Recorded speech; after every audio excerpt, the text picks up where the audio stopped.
With this warmer weather and it staying lighter later, it's feeling a lot more like spring. It is a nice change from this weekend when temperatures dropped into the teens.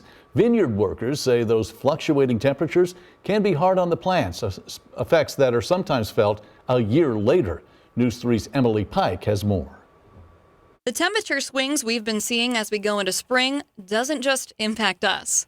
It's impacting local wineries. We had a late frost after the buds had come out, and each bud will produce 2 shoots, and each shoot produces 2 clusters. So because of the late freeze, some of the buds were affected, so we got less clusters of grapes. Less cluster of grapes equals less wine to produce. I caught up with Karen Hand at the Blue Sky Vineyard, just one of many wonderful wineries in the state of Illinois. Think of her as the conductor of all things wine. Hand tells me that staff are getting ready to bottle it, but the weather fluxes has production on the lower end this year, and it's impacting all the varieties of its wine. A big challenge here with growing grapes is not just the cold winters, it's that it gets warm, it gets cold, it gets warm, so it's the irregularity of it that makes it a challenge.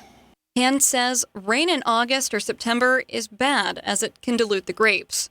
The issue then is humidity. The greater the humidity, the more risk of fungus.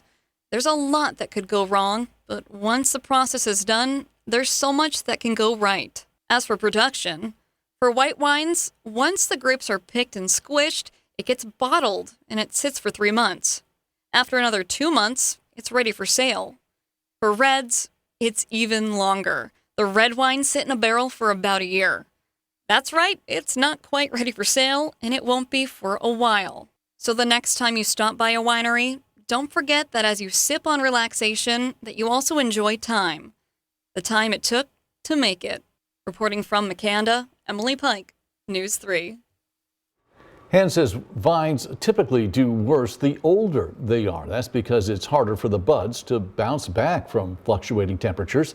She says they'll be planting a new row by April.